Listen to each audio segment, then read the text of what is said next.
Hello friends, வணக்கம். Welcome back to my channel. இன்றைக்கி நம்ம சேனலில் ரொம்பவே இன்ட்ரெஸ்டிங்கான ஒரு விஷயம், அதே சமயத்தில் கண்டிப்பாக உங்களுக்கு புதுசாகவும் இருக்கும்.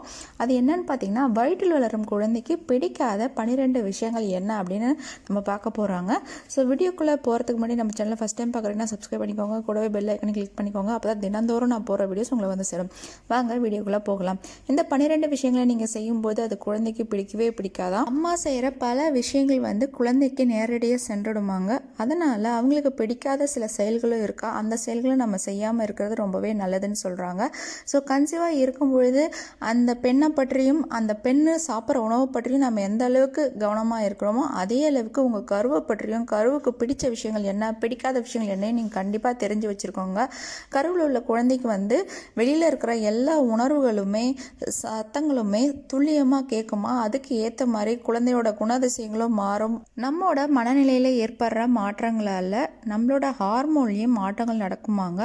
அந்த மாற்றங்கள் குழந்தைய ரொம்பவே பாதிக்கும் அப்படின்னு சொல்கிறாங்க. ஓகே ஃப்ரெண்ட்ஸ், இப்போ ஃபஸ்ட்டு விஷயத்த பார்க்கலாம். அதிகமான சத்தம் இல்லை இரைச்சல் வந்து குழந்தைக்கு பிடிக்கவே பிடிக்காதாங்க. அம்மா இதமான இசையை கேட்டால் ரொம்பவே பிடிக்குமா, அதே மாதிரி பொறுமையாக பேசிக்கிட்டாலும் ரொம்ப பிடிக்குமா. இதுவே இசையோட தன்மை கொஞ்சம் மாறினாலும் அது வந்து குழந்தைக்கு பிடிக்காதாங்க.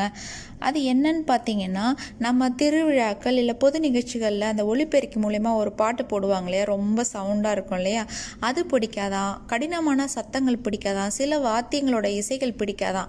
அந்த மாதிரி பிடிக்காத விஷயங்கள் வந்து நடக்கும்போது குழந்தை கண்டிப்பாக அதுக்கு ரியாக்ட் பண்ணுமா.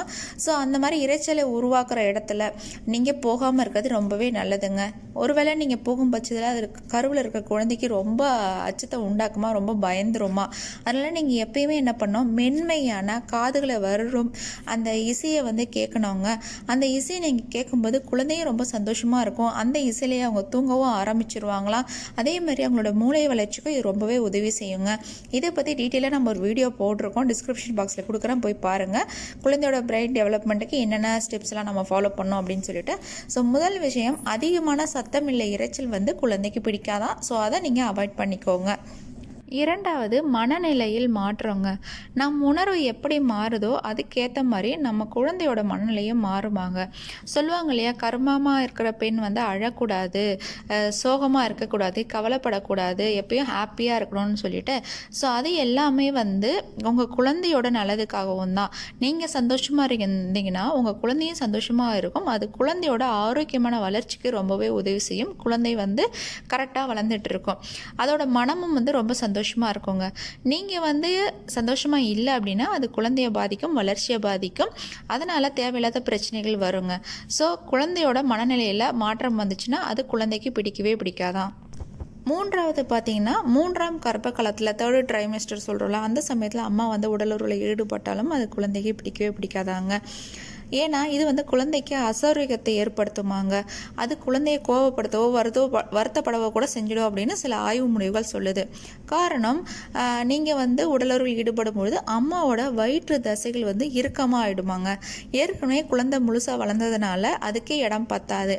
இந்த சமயத்தில் வயிறு இருக்குச்சு அப்படின்னா, வயிற்று தசைகள் இருக்கும் பொழுது குழந்தைக்கு இடம் சுத்தமாக இருக்காதாங்க. ஸோ இந்த விஷயம் குழந்தைக்கு பிடிக்காது அப்படின்னு சொல்கிறாங்க. 4வது பார்த்தீங்கன்னா, மேடு பள்ளங்களை நீங்கள் பயணம் செஞ்சீங்க அப்படின்னா அதுவும் குழந்தைக்கு வந்து அசௌகரியத்தை ஏற்படுத்தும். அதுவும் குழந்தைக்கு பிடிக்காதாங்க. அவங்களுக்கு இடைஞ்சலாக இருக்குமா. ஏன் அப்படின்னா, நீங்கள் ஒருவேளை மேடு பள்ளங்களில் போகும்போது குழந்தைய வந்து குலுங்கும் இல்லையா. ஸோ அங்கே எங்கும் குலுங்குறதுனால குழந்தை வந்து ஒரு மாதிரி அன்ஈஸியாக ஃபீல் பண்ணுமா. ஸோ கர்ப்ப காலத்தில் பெண்கள் வந்து அதிகமாக பயணிப்பதை தவிர்த்துக்கோங்க. எமர்ஜென்சி காலங்களில் மட்டும் பயணம் செய்கிறது ரொம்பவே நல்லது. அதனால் உங்கள் குழந்தைக்காக அதிக பயணத்தை தவிர்த்துடுங்க. 5வது பார்த்தீங்கன்னா, படுக்கையில் புரண்டு இருப்போம் இல்லையா, அது வந்து குழந்தைக்கு பிடிக்காதாங்க. குழந்தை வளர வளர அம்மாக்களுக்கு வந்து படுப்பது ரொம்பவே கஷ்டம்தாங்க. சரியாக படுத்து உறங்குவதற்கு முன்னாடியே வந்து விடிஞ்சு போயிடும். அந்த அளவுக்கு நம்ம கஷ்டப்படுவோம், சிரமப்படுவோம். இப்படி நம்ம புரண்டு படுக்கிறதுனால வயிற்றில் இருக்கிற குழந்தை வந்து உருண்டுகிட்டே இருக்கும். அங்கே எங்கும் திரும்பி படுக்கும்போதெல்லாம் குழந்தையும் இடம் மாறுங்க. அதனால் கொஞ்சம் கவனமாக இருங்க. குழந்தைக்கு பிடிக்காத எந்த ஒரு செயலும் நீங்கள் செய்யாதீங்க. வாகனத்தில் குலுக்குவது எப்படியோ அதே மாதிரி தான் நீங்கள் வந்து இப்படி திரும்பும் பொழுதும் குழந்தையும் வந்து குலுங்குங்க. பகலில் நன்றாக வேலை செஞ்சுட்டு நைட்டில் நம்ம தூங்கும்பொழுது நம்மளுக்கே அறியாமல் திரும்பி படுக்கிறது இல்லை மல்லாக்க படுக்கிறதெல்லாம் நம்ம தவிர்த்திடணுங்க.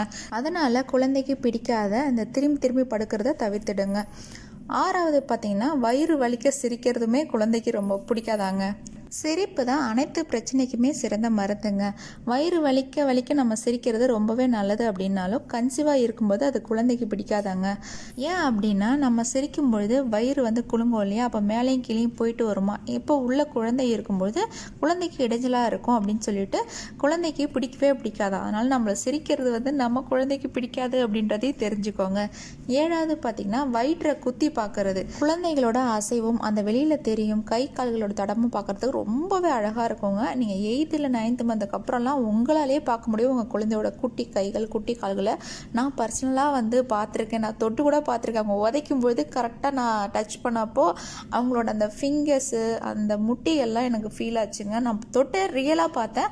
அந்த மாதிரி நம்மளுக்கு பார்க்குறதுக்கு ரொம்ப சந்தோஷமாக இருக்கும். ஆனால் தானாக வரும்பொழுது தான் நம்ம தொடுதலும் குழந்தைக்கு ரொம்பவே பிடிக்கும், நம்ம தடை கொடுக்கறது குழந்தைக்கு ரொம்பவே பிடிக்கும். அது ஒரு பாசம். ஆனால் சில பேர் என்ன பண்ணுவாங்க, விளையாட்டுக்காக குழந்தை இடம் மாறணும் அப்படின்னு நினச்சிக்கிட்டு வயிற்றில் விரலை வச்சு அமுக்கிறது குத்தி பார்க்கறதெல்லாம் பண்ணுவாங்க. இது குழந்தைக்கு பிடிக்கவே பிடிக்காதா, எரிச்சல் ஊட்டுமாங்க. சில நேரம் விளையாடுவதற்காக அங்கும் இங்கும் இடம் மாறிக்கொண்டே இருக்கும் குழந்தைங்க. ஸோ நீங்கள் இந்த மாதிரி அமுக்கி பார்த்தீங்கன்னா அது குழந்தைக்கு பிடிக்காது அப்படின்னு சொல்கிறாங்க. அவங்களோட அசைவுகள்லேயும் மாற்றம் தெரியும். நீங்கள் குழந்தைய தொட்டு பார்க்கலாம், ஆனால் குத்தி பார்க்கக்கூடாது. விளையாட்டுக்காக கூட அவங்கள குத்தி பார்க்குறது அவங்களுக்கு பிடிக்காதான். சில டைம் கை தெரியும், நம்ம அப்படி குத்தி பார்த்தோன்னா அவங்க உள்ளே இழுத்துப்பாங்க இல்லையா. ஸோ அந்த மாதிரி பண்ணுறது குழந்தைக்கு பிடிக்காது அப்படின்னு சொல்கிறாங்க. 8வது பார்த்தீங்கன்னா அம்மா குரலின் ஒலி அளவு.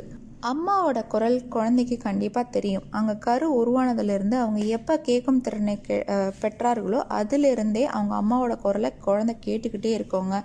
அப்படி அம்மா குரல் விழும் பொழுது அதுக்கெல்லாம் குழந்தைய ரியாக்ட் பண்ணும். அதே சமயத்தில் நம்ம அம்மா கூட தான் இருக்குன்னு ரொம்ப பாதுகாப்பாகவும் உணருங்க.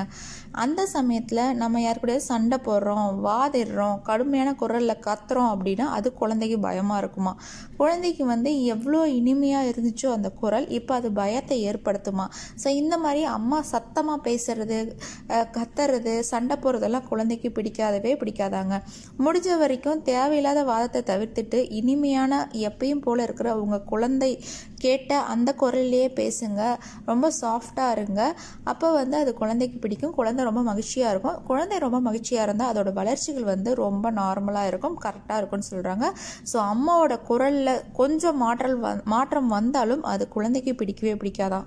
9வது இன்ட்ரெஸ்டிங்கான விஷயம் காரமான உணவுகள் குழந்தைக்கு பிடிக்காதாங்க. தாய் உண்ணும் உணவில் கருவில் வளரும் குழந்தைக்கும் சுவைக்க ஆரம்பிச்சிடும். இது நம்மளுக்கு தெரிஞ்ச விஷயம்தான்.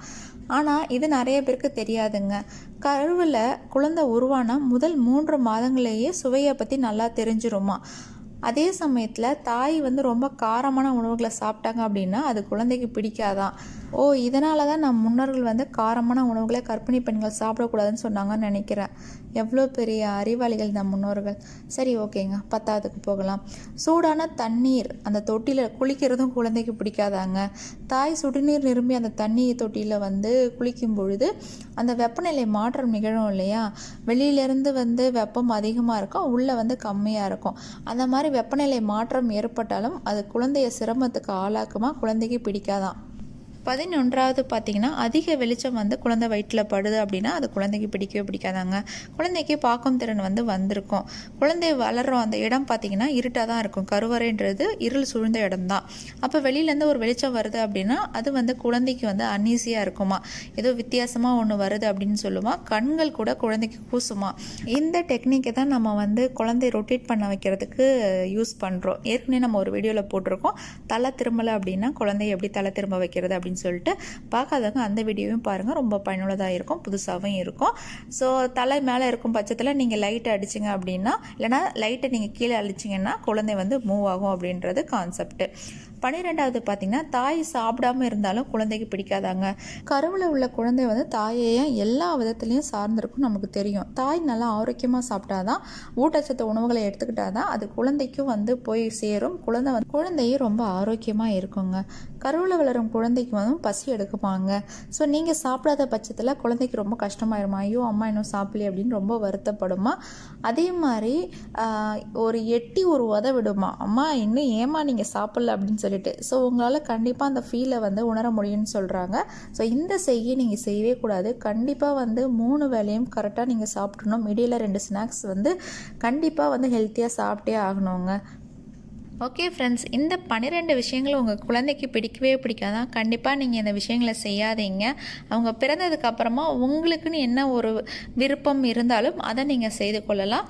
அதனால் இந்த 12 விஷயங்களை தவிர்த்திடுங்க.